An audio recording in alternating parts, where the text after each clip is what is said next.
تخيل تبقى ماشي في الشارع وتلاقي زرار مكتوب عليه اضغط هنا عشان تضيف دراما. طبعا فضولك هيغلبك، وده اللي حصل مع اغلب الناس. بس لما داسوا على الزرار حصلت مفاجأة كبيرة. لقوا عربيات شرطة بتيجي، وواحد بيضرب نار على التاني، وواحد بيجري ورا واحد، وست بتصرخ. وفجأة المشهد اتقلب لفيلم أكشن، وكل ده بيحصل قدامك. وفجأة بيطلع بانر كبير مكتوب عليه TNT Your Daily Dose of Drama.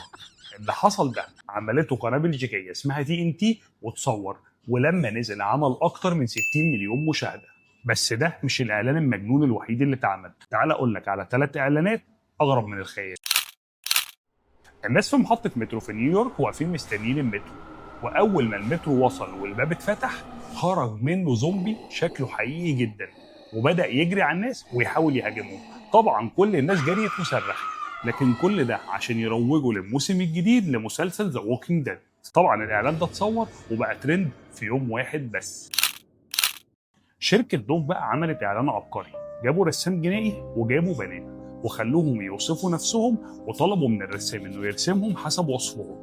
وبعد كده البنات مشيت وجابوا مكانهم ناس تانية، وطلب منهم ان هم يوصفوا نفس البنات اللي كانوا قاعدين، والرسام بدأ يرسمهم المرة دي بناء على وصف الناس. وبعد كده بدأوا يقارنوا بين الرسمتين، فلقوا ان الرسمة اللي الرسام رسمها بناء على وصف الناس احلى بكتير من الرسمة اللي رسمها بناء على وصف البنات لنفسهم. الاعلان كان رسالة من شركة دوف بعنوان انت اجمل مما تظني. الاعلان ده وصل لاكتر من 180 مليون مشاهده، وتاثيره النفسي كان اقوى من اي دعايه تانيه.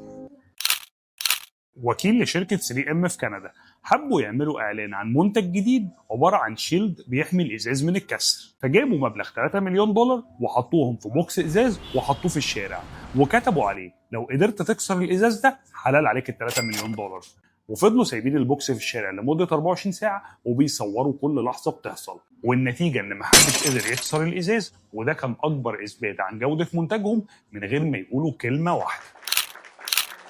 الاعلانات اللي بتكسر القواعد بتكسر الدنيا، وساعات كلام كتير مش بيقنع، بس موقف واحد بيخلي الناس تفتكرك طول العمر.